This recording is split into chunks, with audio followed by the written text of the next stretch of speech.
সব সময় 18 মতো যে ইস্তেগফারের সাথে লেগে থাকবে তাকে টেনশন মুক্ত করে দিবে কে? 3 নাম্বার ওয়ারযুকহু মিন হাইসু লা ইয়াহতাসিব, এমন জায়গা থেকে আল্লাহ তাআলা রিজিকের ব্যবস্থা করে দিবেন সে কল্পনাও করতে পারবে না। আমি নিজে এটার প্রমাণ পেয়েছি। 70 বার পাঠ করেন আস্তাগফিরুল্লাহ আস্তাগফিরুল্লাহ আস্তাগফিরুল্লাহ। 11টা পর্যন্ত আপনি কাজ করলেন ফজর থেকে, আবার সামনে আসর পর্যন্ত যদি আপনার কাজ করার প্রয়োজন হয়, আল্লাহ বলেন তোমার শরীরে শক্তি দেওয়ার ওয়াদা আমি আল্লাহ করে দিলাম। প্রিয় দর্শক, ইস্তেগফারের আমল এত গুরুত্বপূর্ণ একটি আমল। আল্লাহ পাক রব্বুল আলামিন বলেন, যে ব্যক্তি ইস্তেগফারের আমল বেশি বেশি করবে আল্লাহ তাআলা দুনিয়া ও আখিরাতে তাকে 5টি পুরস্কার দান করবেন। সে পুরস্কারগুলি কি কি চলুন আমরা জেনে আসি। আজকে আমাদের বিশেষজ্ঞ প্যানেলে রয়েছেন বাংলাদেশের বিজ্ঞ 2 জন আলেম। 1 নম্বরে মুফতি আরিফ বিন হাবিব, 2 নম্বর জনপ্রিয় স্কলার ডক্টর মিজানুর রহমান আজহারি। চলুন আমরা জেনে আসি যে ইস্তেগফার পড়লে কি কি পুরস্কার আল্লাহ তাআলা দান করবেন। চলুন আমরা শুরুতেই মুফতি আরিফ বিন হাবিবের বক্তব্যটি শুনে আসি। আবু হুরায়রা রাদিয়াল্লাহু তাআলা আনহু বলেন, আমি প্রতিদিন হাজার হাজার হাদিসের কাজ করতাম। এই কাজ করার পরেও 12,000 বার ইস্তেগফার পাঠ করতাম। ইস্তেগফার বেশি বেশি পাঠ করবেন। 1 নাম্বার সমস্ত গুনাহ মাফ করবে কে? 2 নাম্বার আসমান থেকে রিজিক দেওয়ার ওয়াদা কার? 3 নাম্বার ইস্তেগফার পাঠ করবেন, সম্পদ দেওয়ার ওয়াদা করেছেন কে? 4 নাম্বার বানিন, ইস্তেগফার যারা পাঠ করবেন সন্তান দেওয়ার ওয়াদা কার? 5 নাম্বার ওয়ায়াজআল লাকুম জান্নাত, মরণের পর আল্লাহ পাক রব্বুল আলামিন চিরস্থায়ী জান্নাত দেওয়ার ওয়াদা করলেন। তাহলে বলেন, ইস্তেগফার পাঠ করলে যে সন্তান দিবে ওয়াদাটা কার? বিশ্বাস করেন কোরআনে আল্লাহ বলতেছে এটা আমার ওয়াদা, আমার ওয়াদা। আল্লাহর ওয়াদা, আল্লাহর ওয়াদা একদম সত্য, কোনো সন্দেহ নাই। তাহলে ইস্তেগফার সকলে আমরা পাঠ করব কি করব না? 6 নাম্বার উপকার, ওয়ায়াজআল লাকুম আনহারা, ইস্তেগফার যারা পাঠ করবে যেই জান্নাত আমি আল্লাহ দান করব। আল্লাহ বলেন, আলাল আরাইকি ইয়ানজুরুন মুত্তাকিনা ফিহা আলাল আরাইক, জান্নাতীরা এইভাবে জান্নাতের মধ্যে হেলান দিয়ে থাকবে। আপনি হেলান দিবেন, পাশেরটা আপনার বিবি হেলান দেওয়া থাকবে, আরেকটার মধ্যে আপনার হুরগেলমানরা থাকবে। দুনিয়ার মধ্যে প্রেম প্রীতি যারা করে তারা তাকায় দেখে পানির সমুদ্র দেখা যায়। আল্লাহর কোরআন বলেন, তোমরা যখন শুইবা তাকায় দেখবা তোমাদের আশেপাশ দিয়া দুধের নহর, মধুর নহর প্রবাহিত হয়ে যায়। আল্লাহ বলেন ইস্তেগফার পাঠ করবা। 6 নাম্বার উপকার, আমরা ইস্তেগফার পাঠ করব কিনা? পড়েন সবাই আস্তাগফিরুল্লাহ আস্তাগফিরুল্লাহ। ইস্তেগফার পাঠ করার 7 নাম্বার উপকার, শরীরের শক্তি দরকার আছে না নাই?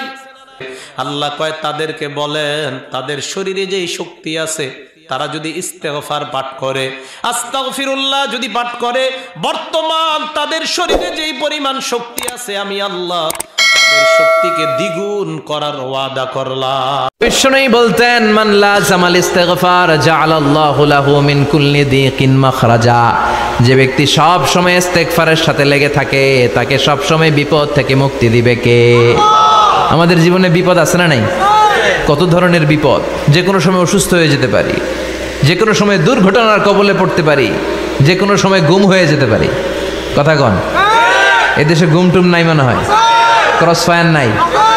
কে কোন সময় গুম, কে কোন সময় নাই, কোনো ঠিক নাই। আল্লাহ বিষ্ণু বললেন, মান লাজিমাল ইস্তিগফার জাআলাল্লাহু লাহু মিন কুল্লি দিকিন মাখরাজা, সব সময় যে ইস্তিগফারের সাথে 18 মতো লেগে থাকবে আল্লাহ তাআলা তাকে বিপদ থেকে সবসময় মুক্তি দান করবেন। সুবহানাল্লাহ পড়েন।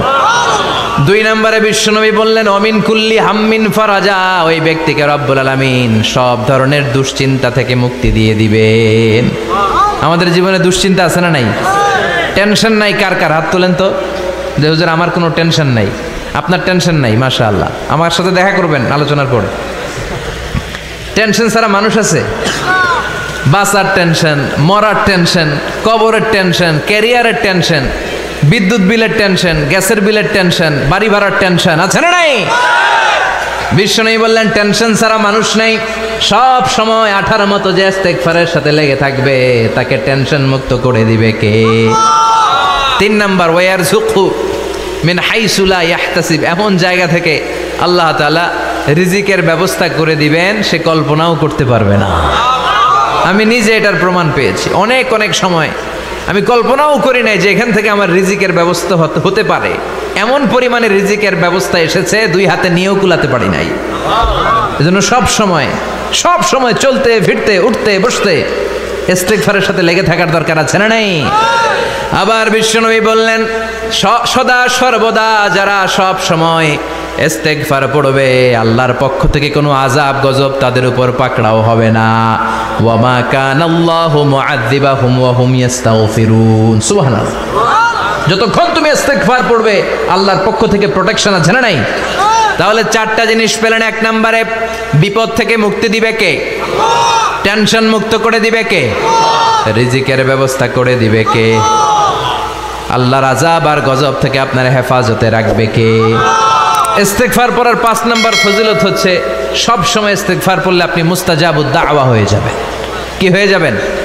মানে দোয়া করলেই কবুল করবে কে? মুস্তাজাবুদ দাওয়া, এই টার্মিনোলজি, এই পরিভাষাটাকে আজকে প্রথম শুনলেন? খেয়াল রাখবেন, মুস্তাজাবুদ দাওয়া মানে এমন ব্যক্তি যেই ব্যক্তি দোয়া করতে দেরি কিন্তু দোয়া কবুল হতে দেরি হয়। হাত তুলে দোয়া করতে দেরি, মুহূর্তেই দোয়া কবুল করে নেয় কে? আপনি যদি সব সময় ইস্তেগফারের আমলটা করেন আপনার মুস্তাজাবুদ দাওয়া বানিয়ে ফেলবে কে? আপনারা ইমাম আহমদ ইবনে হাম্বলের নাম শুনেছেন? আমাদের ইসলামে 4টা মাযহাবের প্র্যাকটিস আছে, অনুশীলন। হানাফি, শাফিঈ, মালিকি। 4 নাম্বারটা কথা কন। আরো অনেক মাযহাব আছে কিন্তু এই 4টা মাযহাব বেশি প্রসিদ্ধ। গোটা বিশ্বের মানুষগুলো কোরআন সুন্নাহর আলোকে যে আমলগুলো করে এটা 4টা মাযহাবের রেফারেন্সের সাথে কোনো না কোনো ভাবে মিলে যায়। এবং একক স্বতন্ত্র হাদিসের গ্রন্থ হিসেবে পৃথিবীর সবচাইতে বড় যে হাদিসের কিতাব ওইটার নাম হচ্ছে মুসনাদে আহমদ ইবনে হাম্বল। যারা আলেম ওলামা আছেন জানেন না? মুসনাদে আহমদ ইবনে হাম্বল, এটার মধ্যে প্রায় 40,000 হাদিসের কম্পাইলেশন আছে। সুবহানাল্লাহ, বাড়িতে গিয়ে বললেন এত বিশাল হাদিসের গ্রন্থের রচয়িতা। ওনার শেষ জীবনে উনি হাদিস সংগ্রহের জন্য সফর করতেন। শীতের এক রাতে তিনি সফরে বেরিয়েছেন। এক মসজিদে মাগরিব আর এশার সালাত পড়ে তিনি ভাবলেন ফজরের সালাত এই মসজিদে পড়ে সকালবেলা বেরোবো, যেহেতু বাইরে শীত কই আর যাব। ব্যাগ থেকে কাঁথা বের করে হাদিস পড়তে শুরু করেছেন আর ভাবলেন হাদিস পড়তে পড়তেই রাতটা কাটিয়ে দিব। কিন্তু মসজিদের দারোয়ান এসে বলে, মুরব্বী মসজিদে তো থাকা যাবে না, আপনি বেরোন। আহমদ ইবনে হাম্বল অনুনয় বিনয় করলেন যে তোর কাছে হাত জোর করে ক্ষমা চাই বাবা, এই শীতের রাতে আমারে বের করে দিস না, আমি রাতটা মসজিদে কাটাতে চাই। আমি ফজরের নামাজেরও মুসল্লি এই মসজিদের, আমি ফজর পরে তারপরে যাব। দারোয়ান সে না ছোট বান্দা, সে বলে না মসজিদে থাকতে পারবেন না, বেরোন বেরোন, না বেরোলে গাঠটি সহ ঘাট ধাক্কা দিয়ে বের করে দেব। চিনতে পারে নাই যেটা মুহাদ্দিসুদ্দাহার, এ যুগের সর্বশ্রেষ্ঠ মুহাদ্দিস ইমাম আহমদ ইবনে হাম্বল। এখন উনি আর কি করবেন, কিছু করতে না পেরে ব্যাগ নিয়ে বের হয়ে গেলেন। প্রচণ্ড শীতের রাতে, কনকনে শীতে তিনি কাঁপছেন। হাঁটতে হাঁটতে চলতে চলতে হঠাৎ দেখলেন একটা বাজার। ওই বাজারে এক খাব্বাজ, রুটির দোকানদার, শাবুন খাব্বাজ, যুবক রুটি বানাচ্ছে। যে সালাম দিলেন, আসসালামু আলাইকুম। বাবা, শীতের রাতে বিপদে পড়েছি, যাওয়ার জায়গা নেই। তোমার যে চুলাতে তুমি রুটি বানাও এই চুলার পাশে বসে যদি সারা রাত আমি কাটিয়ে দেই আর চুলা থেকে আগুন পোয়াই, তোমাকে কোনো ক্ষতি হবে? যুবক বলেন না না, কোনো ক্ষতি হবে না। আহলান ওয়া সাহলান, এ আমার হাবান বিক, খোশ আমদেদ, এটা তো খোশ নসিব আমার, আপনি আগুন পোহালে আমার সমস্যা কি, আসেন। ইমাম আহমদ ইবনে হাম্বল যুবককে শুকরিয়া জানিয়ে আল্লাহর শুকরিয়া করে চুলার পাশে বসে আবার হাদিস পড়তে লাগলেন। কিন্তু তিনি লক্ষ্য করলেন যে যুবকটা একটু পর পর আওয়াজ করে পড়ে আস্তাগফিরুল্লাহ। কি পড়ে? আটা দিয়ে রুটি বানায়, পড়ে আস্তাগফিরুল্লাহ। রুটির খামির বানায়, পড়ে আস্তাগফিরুল্লাহ। খামিরগুলো দলা বেঁধে গোল গোল করে সাজিয়ে রাখে, আর কি পড়ে? বেলুন দিয়ে এগুলোর বলে চুলার ভিতরে ঢুকায় দেয়, আর কি পড়ে? কেউ রুটি কিনতে আসলে তার হাতে রুটি তুলে দেয়, আর কি পড়ে? টাকা দিলে টাকা নিয়ে ক্যাশ বক্সে রেখে দিয়ে কি পড়ে? শুধু পড়ছে আস্তাগফিরুল্লাহ আস্তাগফিরুল্লাহ। ইমাম আহমদ ইবনে হাম্বল তো অবাক, ঘটনা কি, এই যুবকের হলোটা কি, শুধু আস্তাগফিরুল্লাহ। তিনি হাদিসের কিতাবটা বন্ধ করে যুবককে জিজ্ঞেস করলেন, বাবা আসার পর থেকেই দেখছি তুমি শুধুই পড়ছো আস্তাগফিরুল্লাহ আস্তাগফিরুল্লাহ আস্তাগফিরুল্লাহ, ঘটনাটা কি, কেন এত তুমি ইস্তেগফার পড়ো? যুবক বলল, এটা আমার একটা চিরাচরিত আমল, সব সময় আমি এই আমলটা করি, আমি সব সময় ইস্তেগফারের সাথে আঠার মতো লেগে থাকি, আর সব সময় ইস্তেগফার পড়ার কারণে আল্লাহ তাআলা আমাকে মুস্তাজাবুদ দাওয়া বানিয়ে দিয়েছে। মানে আমি দোয়া করলে দোয়া কবুল হয়ে যায়। এই জীবনে আমি যত দোয়া হাত তুলে করেছি, মুহূর্তের মধ্যে আমার দোয়াগুলো কবুল করে নিয়েছে কে? শুনে তো ইমাম আহমদ ইবনে হাম্বল অবাক, বলে কি, আনতা মুস্তাজাবুদ দাওয়া, তুমি মুস্তাজাবুদ দাওয়া, তুমি দোয়া করলেই কবুল? না, আনা মুস্তাজাবুদ দাওয়া, হ্যাঁ আমি দোয়া করলেই কবুল হয়ে যায়। তুমি জীবনে যা দোয়া করেছো সব পেয়েছো? হ্যাঁ আমি জীবনে যা দোয়া করেছি আমি সব পেয়েছি, সব দোয়া কবুল হয়েছে আমার জীবনে, শুধু একটা দোয়া ছাড়া। ইমাম আহমদ ইবনে হাম্বলের কৌতূহল আরো বেড়ে গেল, সব দোয়া তোমার কবুল হয়েছে, একটা দোয়া কবুল হয় নাই, সেটা আবার? যুবক বলতে আরম্ভ করলো, আমার যে দোয়াটা কবুল হয় নাই সেটা হচ্ছে আমি আল্লাহর কাছে অনেকবার দোয়া করেছি, আল্লাহ শুনেছি এই জামানার সবচেয়ে বড় মুহাদ্দিস, তার নাম নাকি ইমাম আহমদ ইবনে হাম্বল। আল্লাহ তোমার কাছে আমার আকুতি, তোমার কাছে আমার মিনতি, আমি যেন এত বড় মুহাদ্দিসের হাতে হাত রেখে মুসাফা করতে পারি আর তার কপালে একটা চুমু দিতে পারি। আমার এই দোয়াটা আজও কবুল হয় নাই, আজও আল্লাহ তাআলা এই দোয়াটা কেন যে কবুল করেন আমি জানি না। একথা শুনে ইমাম আহমদ ইবনে হাম্বল আবেগপ্রবণ হয়ে গেলেন, আর নিজেকে ধরে রাখতে পারলেন না, চোখের পানি ছেড়ে দিলেন আর বললেন, ইয়া শাব, হে যুবক, আহমদ ইবনে হাম্বলের সাথে দেখা করার জন্য তোমার আহমদ ইবনে হাম্বলের দরবারে যাওয়ার দরকার নাই, তোমার এই দোয়াটাও আল্লাহ কবুল করে নিয়েছে। আহমদ ইবনে হাম্বল দেখা দেওয়ার জন্য তোমার দরবারে ছুটে এসেছে। আনা আহমদ ইবনে হাম্বল মুহাদ্দিসুদ দাহর, আমি হচ্ছে আহমদ ইবনে হাম্বল। যুবকও নিজেকে ধরে রাখতে পারে না, চোখের পানি ছেড়ে দিয়ে ওই যুগের সবচাইতে বড় মুহাদ্দিসকে জড়িয়ে ধরে হাতের মধ্যে হাত রেখে মুসাফা করে আহমদ ইবনে হাম্বলের কপালে চুমুকে দেয়, আর আহমদ ইবনে হাম্বলের কাছে দোয়া চেয়ে বলল, ও ইমাম, রব্বুল আলামিন আমার জীবনের কোন দোয়া আজকে আর বাকি রেখে দেন নাই, এই যেই দোয়াটা বাকি ছিল এই দোয়াটাও আল্লাহ কবুল করে নিয়েছে। 5টা শর্ত সাপেক্ষে আমাদের তওবা কবুল করবে কে? আল্লাহ। তওবা কবুল হওয়ার কিছু শর্ত আছে 5টা। কয়টা? চিৎকার মেরে বলতে হবে, তওবা কবুল হওয়ার শর্ত কয়টা? 1 নম্বরে হচ্ছে আল ইকরা, acknowledgement. You have to give the acknowledgement that you are the greatest sinner on earth. আপনাকে ঘোষণা দিতে হবে যে আপনি পৃথিবীর সবচেয়ে বড় পাপী। 1 নম্বর শর্ত, আপনি বলেন যে আল্লাহ আমার চেয়ে বড় পাপী নাই, আকাশের নিচে জমিনের উপরে আমি সবচেয়ে বড় পাপী, এমন কোনো পাপ নাই যেটা আমি করি নাই, ঠিক কিনা? 1 নম্বরে পাপের ঘোষণা দেন। 2 নম্বরে আন-নাদাম, নাদাম মানে repentance, you have to be repentant for what you have ডান।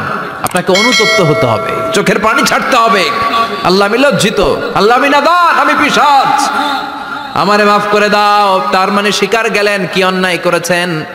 2 নম্বরে আপনি অনুতপ্ত হলেন। 3 নম্বরে স্টপ, যেই পাপ করতেছিলেন ওইটা থামান, stop what you have done, যেটা করতেছিলেন আগে থামান। আপনি সুদ খাইছেন, অনুশোচনা আসলো, মাফও চাইতেছেন আবার সুদও খাইতেছেন, হবে? আপনি ঘুষ খেয়েছেন, তওবা শুরু করলেন আবার ঘুষও খেয়ে যাচ্ছেন, হবে? থামেন, স্টপ। 3টা গেল। 4 নাম্বার, to hate what you have done, ঘৃণা করতে হবে, যে পাপটা করেছেন মন থেকে ওই পাপটাকে ঘৃণা করতে হবে। 5 নাম্বার শর্ত হচ্ছে to determine that you never repeat this sin again in your life. আল্লাহর ওয়াদা দেন, কমিটমেন্ট দেন যে আল্লাহ আমার জীবনে পারতপক্ষে এই পাপ জীবনেও করব না। চিৎকার করে বলেন ঠিক কিনা? আবার বিশ্বনবী বললেন, যত ইস্তেগফার আছে সব ইস্তেগফারের সেরা সর্বশ্রেষ্ঠ ইস্তেগফারের নাম সাইয়্যিদুল ইস্তেগফার। কেউ যদি দিনের বেলা একবার সাইয়্যিদুল ইস্তেগফার পড়ে, ওই দিন যদি লোকটার মৃত্যু হয়ে যায়, মুহূর্তের মধ্যে লোকটারে জান্নাতি ঘোষণা দিয়ে দিবে কে? প্রিয় দর্শক, এতক্ষণ পর্যন্ত আমরা শুনছিলাম যে আসলে ইস্তেগফার পড়লে আল্লাহ পাক রব্বুল আলামিন কি পুরস্কার দান করবেন। আমরা ইতিমধ্যে শুনলাম মুফতি আরিফ বিন হাবিব সহ মিজানুর রহমান আজহারি ইস্তেগফারের উপরে অনেকগুলি কথা বলেছেন।